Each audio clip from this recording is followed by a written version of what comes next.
नमस्कार दोस्तों। कहानियों की श्रृंखला में आज सुनेंगे वरिष्ठ एवं लोकप्रिय कथाकार मन्नू भंडारी जी की लिखी कहानी मुक्ति। तो आइए सुनते हैं कहानी। और अंततः ब्रह्म मुहूर्त में बाबू ने आखिरी सांस ली। वैसे पिछले 8-10 दिन से डॉक्टर सक्सेना परिवार वालों से बराबर यही कह रहे थे, प्रार्थना कीजिए ईश्वर से कि वह अब इन्हें उठा ले, वरना एक बार अगर कैंसर का दर्द शुरू हो गया तो बिल्कुल बर्दाश्त नहीं कर पाएंगे ये। परिवार वालों के अपने मन में भी चाहे यही सब चल रहा हो, पर ऊपर से तो सब एक दुखद मौन ओढ़े खड़े रहते, बिल्कुल चुपचाप। तब सबको आश्वस्त करते हुए डॉक्टर सक्सेना ही फिर कहते, वैसे भी सोचो तो इससे अधिक सुखद मौत और क्या हो सकती है भला। चारों बच्चे सेटल ही नहीं हो गए, कितना ध्यान भी रखते हैं पिता का, वरना आज के जमाने में तो बड़े भाग से मिलता है ऐसा घना गुंदा संयुक्त परिवार, जिसके आधे से ज्यादा सदस्य तो इसी शहर में रहते हैं और बराबर जो अपनी ड्यूटी निभाते ही रहे हैं। कहीं कोई चूक नहीं, कोई कमी नहीं। परिवार के लोग चुप। मेरा मन जरूर हुआ कि उन्हीं की बात को आगे बढ़ाते हुए इतना और जोड़ दूं कि कितनों को मिलते हैं आप जैसे डॉक्टर, जो इलाज करते करते परिवार के सदस्य ही बन गए, बाबू के तीसरे बेटे। पर कहा नहीं गया। मैं भी परिवार वालों के साथ चुप ही खड़ी रही। और सबसे बड़ी बात तो यह कि कितनों को नसीब होती है ऐसी सेवा करने वाली पत्नी। मैं तो हैरान हूं उनका सेवा भाव देखकर। आखिर उम्र तो उनकी भी है ही, उसके बावजूद पिछले 8 महीनों से उन्होंने न दिन को दिन गिना, न रात को रात, बस लगातार और बिना वाक्य पूरा किए ही मुड़कर वे जाने लगते। पता नहीं क्यों मुझे लगता जैसे मुड़ते ही वे अम्मा के इस सेवा भाव के प्रति कहीं नतमस्तक हुए हों।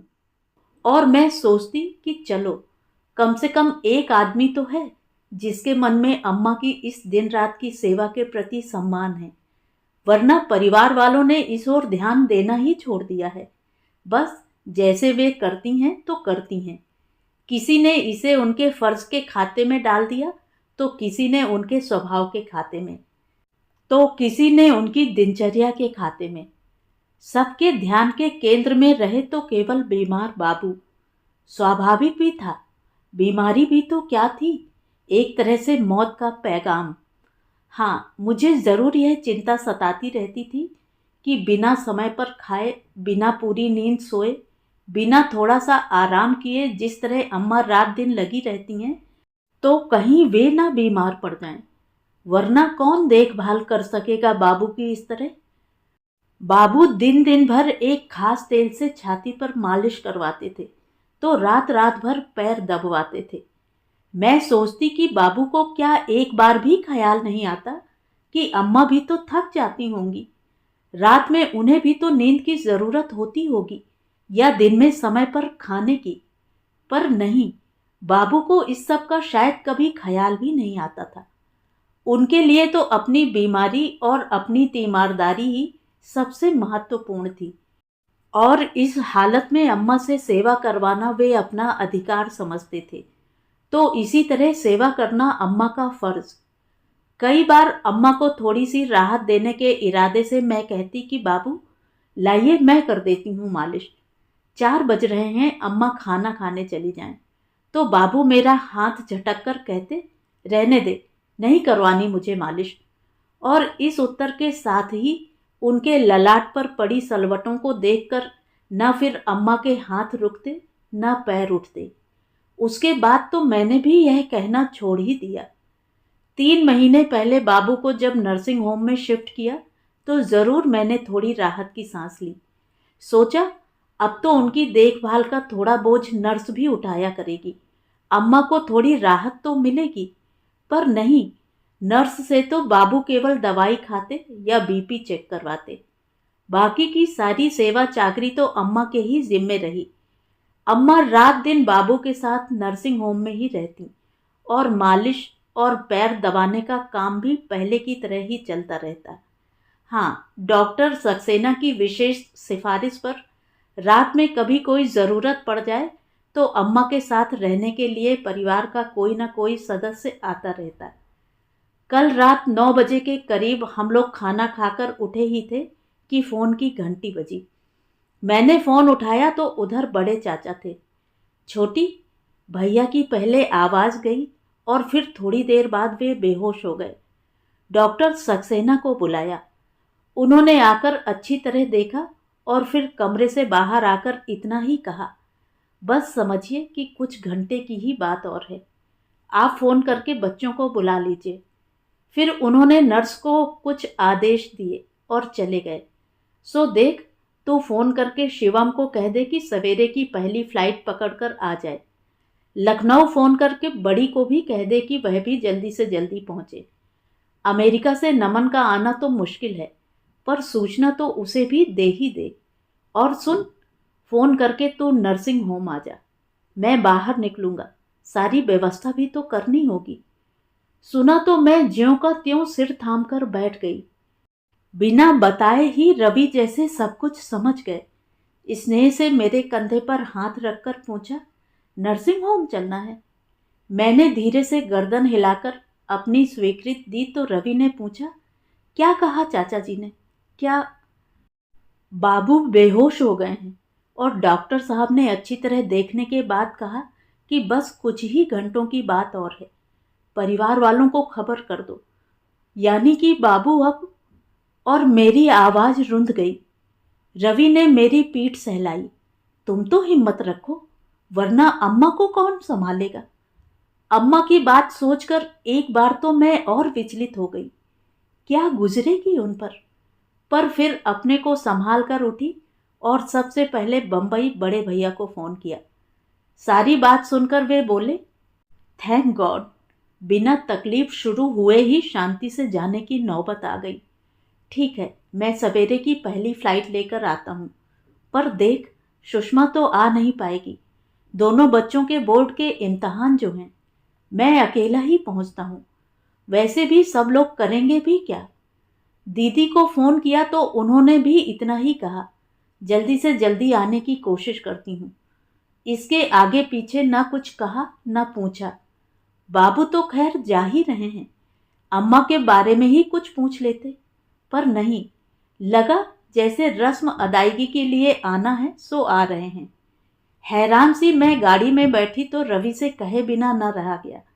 रवि, भैया और दीदी की आवाज का ऐसा ठंडापन, जैसे सब इस सूचना की प्रतीक्षा ही कर रहे थे। किसी को कोई सदमा ही न लगा हो। ऐसा क्यों सोचती हो? याद नहीं कैसा सदमा लगा था उस दिन जब पहली बार डॉक्टर से कैंसर की रिपोर्ट मिली थी। उसके बाद कुछ महीनों तक तो कितनी लगन से बाबू की देखभाल और तीमारदारी चलती रही थी। शुरू के 4 महीनों में 2 बार तो बंबई से बड़े भैया आए, एक बार अमेरिका से छोटे भैया भी आए। उन्होंने तो बीमारी का सारा खर्च उठाने का जिम्मा भी लिया, वरना आज बाबू क्या नर्सिंग होम का खर्चा उठा पाते। फिर यहाँ रहने वाले परिवार के दूसरे लोग भी तो रोज हाजिरी बजाते ही रहे थे। हाँ, समय के साथ साथ जरूर सब कुछ थोड़ा कम होता चला गया, जो बहुत स्वाभाविक भी था। मैंने सोचा, ठीक ही तो कह रहे हैं रवि, दूसरों की क्या कहूँ। मैं खुद अब कहाँ पहले की तरह 4-4, 5-5 घंटे आकर बाबू के पास बैठती रही हूँ। इधर 2-2 दिन छोड़कर भी आने लगी थी। शायद यही जीवन की नंगी सच्चाई है कि जैसे जैसे बीमारी लंबी खिंचती चलती है, फर्ज के तौर पर ऊपर से भले ही सब कुछ जैसे तैसे घिसटता रहे, पर मन की किसी अनाम परत पर उस अघट के घटने की प्रतीक्षा भी नहीं चलती रहती। शायद इसीलिए मौत की इस सूचना ने सदमा नहीं, राहत ही पहुंचाया सबको। फिर भी कम से कम मेरे मन में चलने वाली हर बात, हर सोच को अच्छी तरह समझने वाले रवि का एक हाथ मेरी पीठ सहलाने लगा। Relax Shivani, relax. इस समय सब बातों से ध्यान हटाकर तुम केवल अम्मा की बात सोचो। अभी तो तुम्हें ही संभालना है उन्हें। बाकी सब लोग तो बाबू में लग जाएंगे, पर अम्मा पर जो गुजरेगी जानती हूँ। लंबी बीमारी ने जहां अंतरंग से अंतरंग संबंधों के तार भी रेशे रेशे करके बिखेर दिए, वहां एक अम्मा ही तो जुड़ी रही उनसे। उतने ही लगाव, उतनी ही निष्ठा के साथ रात दिन सेवा करती रही उनकी। कितनी अकेली हो जाएंगी वे, कैसे झेलेंगी इस सदमे को। गाड़ी रुकी तो लगा, अरे नर्सिंग होम आ ही गया। समझ ही नहीं पा रही थी कि कैसे सामना करूंगी अम्मा का। जैसे तैसे हिम्मत जुटाकर ऊपर चढ़ी तो हैरान, अम्मा वैसे ही बाबू के पैर दबा रही थी। मुझे देखते ही बोली, अरे छोटी, तू कैसे आई इस वक्त। समझ गई कि चाचा अम्मा को बिना कुछ बताए ही बाहर निकल गए। मैंने भी अपने को भरसक सहज बनाकर ही जवाब दिया, चाचा का फोन आया था, उन्हें किसी जरूरी काम से बाहर जाना था, सो उन्होंने मुझे तुम्हारे पास आकर बैठने को कहा तो आ गई। अम्मा का सामना करना मुश्किल लग रहा था, सो यूं ही मुड़ गई। सामने टिफिन दिखाई दिया तो पूछ बैठी, 12 बजे तुम्हारे लिए जो खाना भिजवाया था, खाया या हमेशा की तरह टिफिन में ही पड़ा है। कैसी बात करे है छोटी, कितने दिनों बाद तो आज ऐसी गहरी नींद आई है इन्हें। पैर दबाना छोड़ दूंगी तो जाग नहीं जाएंगे, और जो जाग गए तो तू तो जाने है इनका गुस्सा। देखा नहीं कैसी लातें फटकारने लगे हैं ये। सो दबाने दे मुझे तो तू, खाने का क्या है, पेट में पड़ा रहे या टिफिन में, एक ही बात है। कैसा तो डर बैठ गया है अम्मा के मन में बाबू के गुस्से का, कि उन्हें सोता जानकर भी वे पैर दबाना नहीं छोड़ रही। पिछले कई महीनों से यही तो स्थिति हो गई है उनकी, कि खाना टिफिन में पड़ा रहे या पेट में, उन्हें कोई फर्क नहीं पड़ता। और इस सब के लिए उन्होंने न कभी कोई किसी से शिकायत की, न गुस्सा। गुस्सा करें भी तो किस पर। गुस्सा करना नहीं, बस जैसे गुस्सा झेलना ही नियति बन गई थी उनकी। आश्चर्य तो मुझे इस बात पर हो रहा था कि इतनी अनुभवी अम्मा को क्या ये बिल्कुल पता नहीं चल रहा था कि बाबू गहरी नींद में नहीं बल्कि बेहोशी की हालत में पड़े हुए हैं। क्या 8 महीने की लंबी बीमारी ने भूख नींद के साथ साथ उनकी सारी इंद्रियों को भी सुन्न कर दिया है। एक तरफ तो कुछ घंटों बाद बाबू के साथ जो होने जा रहा है उसकी तकलीफ, अम्मा पर होने वाली उसकी प्रतिक्रिया की कल्पना, और दूसरी तरफ सहज बने रहने का नाटक। अजीब स्थिति से गुजर रही थी मैं। सवेरे ठीक 5 बजे बाबू ने आखिरी सांस ली। आने के कुछ देर बाद ही नर्स ने मुझे बुलाकर कहा था कि वे यदि बार बार अंदर आएंगी तो अम्मा को शक होगा और वे अभी से रोना धोना शुरू कर देंगी। इसलिए मैं ही थोड़ी थोड़ी देर बाद बाबू की सांस का अंदाज़ा लेती रहूं, और मैं बाबू के सिर पर हाथ फेरने के बहाने यह काम करती रही थी। 5-7 मिनट पहले ही उनकी उखड़ी उखड़ी सांस को देखकर मैं ही नर्स को बुला लाई। नर्स थोड़ी देर तक पल्स पर हाथ रखे खड़ी रही, फिर उसने धीरे से बाबू के पैरों से अम्मा के हाथ हटाए। सब कुछ समझकर बाबू के पैरों से लिपट कर ही अम्मा छाती फाड़कर जो रोईं तो उन्हें संभालना मुश्किल हो गया। परिवार के कुछ लोग शायद काफी देर पहले से ही नीचे आकर खड़े हो गए थे। नर्स की सूचना पर बड़े चाचा, चाची और रवि ऊपर आ गए। ये सब लोग तो रात से ही इस घटना के लिए मानसिक रूप से तैयार थे, नहीं थी तो केवल अम्मा, सो उन्हें संभालना मुश्किल हो रहा था। चाची ने आंसुआई आंखों से अम्मा की पीठ सहलाते हुए कहा, धीरज रखो भाभी, धीरज रखो। पर अम्मा ऐसी ही रहीं, और रोते रोते फिर जो चुप हुई तो ऐसी चुप मानो अब उनमें रोने की ताकत भी न बची हो। हथेलियों में चेहरा ढांपे वे बाबू के पैताने जस की तस बैठी रहीं।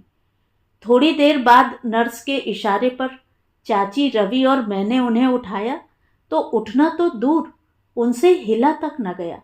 मैं हैरान, अभी कुछ देर पहले ही जो अम्मा पूरे दमखम के साथ बाबू के पैर दबा रही थी, उनसे अब हिला तक नहीं जा रहा था। गए तो बाबू थे, पर लगा जैसे जान अम्मा की ही निकल गई हो।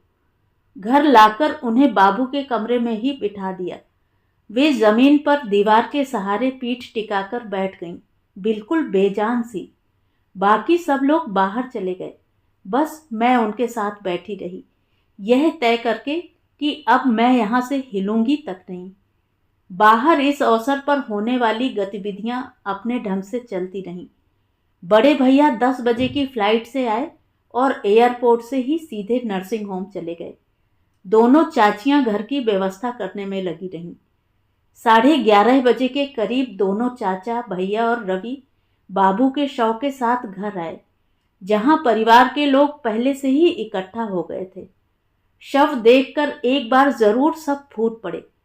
फिर शुरू हुए यहाँ होने वाले रस्म रिवाज। पंडित जी जाने कौन कौन से श्लोक पढ़ते बोलते रहे और साथ ही साथ कुछ करते भी रहे। फिर बाबू के पैर छूने का सिलसिला शुरू हुआ। तो सबसे पहले अम्मा, दोनों चाची और मैं किसी तरह पकड़कर अम्मा को बाहर लाए। हाथ जोड़कर अम्मा ने बाबू के पैरों में जो सिर टिकाया तो फिर उनसे उठा ही न गया। हम ही लोगों ने किसी तरह उन्हें उठाकर वापस कमरे में ला बिठाया और मैं पैर छूने की रस्म के लिए बाहर निकल गई। लौटी तो देखा अम्मा उसी तरह दीवार में पीठ टिकाए बैठी हैं और उनकी आंखों से आंसू टपक रहे हैं। अम्मा की बगल में बैठकर उनकी पीठ सहलाते हुए मैं सोचने लगी, कैसी विडंबना है। आज अम्मा जिन बाबू के लिए रो रही हैं, कैसी जिंदगी जी है अम्मा ने उनके साथ। बाबू की हर जरूरत, उनकी छोटी से छोटी इच्छा को भी पूरा करने के लिए सदैव तत्पर। जरा सी चूक होने पर उनके क्रोध के भय से थरथर कांपती अम्मा के जाने कितने दृश्य मेरी आंखों के आगे से गुजर गए और मैं रो पड़ी।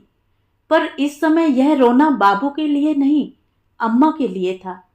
मेरा मन हो रहा था कि अम्मा किसी तरह थोड़ी देर सो लें, पर अम्मा तो लेटने तक को तैयार नहीं थी। शाम 5 बजे के करीब सब लोग लौटे। नहाना धोना हुआ और तब बड़े भैया अम्मा के पास आकर बैठे। सबसे पहले उन्होंने हाथ जोड़कर ऐसी शांत मृत्यु के लिए ईश्वर को धन्यवाद दिया। फिर अम्मा की पीठ सहलाते हुए आश्वासन में लिपटे सांत्वना के कुछ शब्द बिखेरे। फिर हिम्मत और धीरज रखने के आदेश देते रहे। वे और भी जाने क्या कुछ बोलते रहे, पर अम्मा बिल्कुल चुप। उनसे तो जैसे अब ना रोया जा रहा है ना कुछ बोला जा रहा है। देर शाम की गाड़ी से दीदी आई और जोर जोर से रोते हुए ही अम्मा के कमरे में घुसी। हाय अम्मा, मैं तो बाबू के दर्शन भी नहीं कर सकी। अरे मुझे किसी ने पहले खबर की होती तो जल्दी आ जाती। अरे बाबू, हाय अम्मा। मैंने ही उन्हें चुप कराकर जैसे तैसे कमरे से बाहर भेजा। मैं नहीं चाहती थी कि अब कोई भी अम्मा के पास आए। वे किसी भी तरह थोड़ा सो लें, पर यह संभव ही नहीं हो पा रहा था। रात में सारे दिन के भूखे लोगों ने डटकर खिचड़ी खाई। मैं जल्दी से अम्मा के लिए प्लेट लगाकर लाई और बराबर मनुहार करती रही कि अम्मा कुछ तो खा लो, कल सारे दिन भी तुमने कुछ नहीं खाया था। पर अम्मा ना कुछ बोली ना खाया। मेरे बराबर आग्रह करने पर उन्होंने बस किसी तरह हिम्मत करके मेरे आगे हाथ जोड़ दिए। उनके इस नकार के आगे तो फिर मुझसे ना कुछ कहते बना ना खाते। दूसरे दिन सवेरे 10 बजे के करीब मातम पुरसी का सिलसिला शुरू हुआ। पुरुष लोग बाहर बैठे रहे थे तो स्त्रियां भीतर के कमरे में। सारी औरतें एक तरफ और दूसरी ओर घूंघट काढ़े घुटनों में सिर टिकाए अकेली अम्मा। औरतों में शुरू में थोड़ा रोना गाना चलता और फिर इधर उधर की बातें। कोई बाबू की लंबी बीमारी की बात करता तो कोई उनकी हिम्मत की तो कोई उनके धीरज की। नौकर के इशारे पर मैं आने वालों के लिए पानी की व्यवस्था करने रसोई में चली गई। पानी की ट्रे लेकर बाहर गई तो हर आने वाला परिवार वालों को सांत्वना देते जैसे यही कहता, अरे भाई, यह उनकी मृत्यु नहीं, समझो उनकी मुक्ति हुई। बड़े भागवान थे जो ऐसी जानलेवा बीमारी के बाद भी ऐसी शांति से चले गए। यह तो उनके पुण्य का प्रताप ही था कि ऐसे शुभ मुहूर्त में प्राण त्यागे। कितनों को मिलती है ऐसी मौत। तुम्हें संतोष करना चाहिए कि न कोई तकलीफ पाई न दर्द झेला, बस इस जी के जंजाल से मुक्त हो गए। हे परमात्मा, उनकी आत्मा को शांति देना। खाली ग्लासों के ट्रे लेकर मैं रसोई में आई तो बाहर से हड़बड़ाती हुई सी दीदी आई। छोटी, अम्मा क्या वहां बैठी बैठी सो रही हैं? ये तो गनीमत थी कि मैं उनके थोड़ा पास ही बैठी थी, सो मैंने उनके हल्के हल्के खर्राटों की आवाज सुन ली। पता नहीं किसी और ने भी सुना होगा तो क्या सोचा होगा। उस समय तो मैंने जरा पास सरक कर उन्हें जगा दिया, पर उनसे तो जैसे नींद के मारे बैठा भी नहीं जा रहा है। तू चलकर बैठ उनके पास और संभाल, वरना फिर कहीं। अम्मा सो रही हैं। मैंने तुरंत ट्रे रखा और कमरे में आई। वहीं बैठी छोटी भाभी को इशारे से बुलाया और उनकी मदद से पास वाले कमरे में लाकर उन्हें पलंग पर सुला दिया और धीरे धीरे उनका सिर थपकने लगी। देखते ही देखते वे सचमुच ही सो गईं, शायद एक गहरी नींद में। थोड़ी ही देर में फिर दीदी आईं और यह दृश्य देखकर हैरान भन्नाकर बोली, ये क्या, तूने तो इन्हें यहां लाकर सुला दिया और ये सो भी गईं। हद है भाई, बाहर तो औरतें इनके मातम में शिरकत करने आई हैं और ये यहां मजे से सो रही हैं। कल बाबू गुजरे और आज ये ऐसी। दीदी, मैंने उन्हें वाक्य भी पूरा नहीं करने दिया। आप नहीं जानती, पर मैं जानती हूं। देखा है मैंने कि इन 8 महीनों में कितने बिन खाए दिन और अनसोई रातें गुजारी हैं अम्मा ने। आप तो खैर लखनऊ में बैठी थी, पर जो यहाँ रहते थे, जिन्होंने देखा है यह सब, उन्होंने भी कभी ध्यान दिया अम्मा पर? और तो और, रात दिन जिन बाबू की सेवा में लगी रहती थी, उन्होंने भी कभी सोचा कि वे आखिर कभी थकती भी होंगी? नहीं, बस जरा सी चूक होने पर कितना गुस्साते थे अम्मा पर कि वे थरथरा जाती थीं। दीदी, समझ लीजिए आपकी इन 8 महीनों में पूरी तरह निचुड़ गई हैं अम्मा। आज ना उनमें बैठने की हिम्मत है, न रोने की। परिवार की सारी औरतें तो बैठी ही हैं बाहर। आप भी जाकर वहीं बैठिए। कह दीजिए उनसे कि अम्मा की तबीयत खराब हो गई है, वे बैठने की हालत में नहीं हैं। मेरी बात मेरे तेवर देखने के बाद दीदी से फिर कुछ कहते तो नहीं बना, बस इतना ही कहा, हम तो बैठ ही जाएंगे। पर और वे निकल गईं। मैंने उठकर दरवाज़ा बंद कर दिया और दूसरी ओर की खिड़की खोल दी, जो बाहर की ओर खुलती थी। खिड़की खोलते ही बाहर से आवाज़ आई, यह दुख की नहीं, तसल्ली की बात है बेटा। याद नहीं डॉक्टर साहब ने क्या कहा था? भगवान ने आखिर इन्हें समय से मुक्त कर ही दिया। मैंने घूमकर अम्मा की ओर देखा कि इन आवाज़ों से कहीं वे जग न जाएं, पर नहीं, वे उतनी ही गहरी नींद में सो रही थीं, एकदम निश्चिंत। तो ये थी कहानी। कहानी आपको कैसी लगी कमेंट करके ज़रूर बताएं। और अगर मेरे द्वारा सुनाई हुई कहानियाँ आपको अच्छी लगती हैं और आप मेरे चैनल पर पहली बार आए हैं तो चैनल को सब्सक्राइब ज़रूर करें, लाइक करें और अपने दोस्तों और परिचितों में शेयर भी करें। बेल आइकन दबाना बिल्कुल भी ना भूलें। धन्यवाद।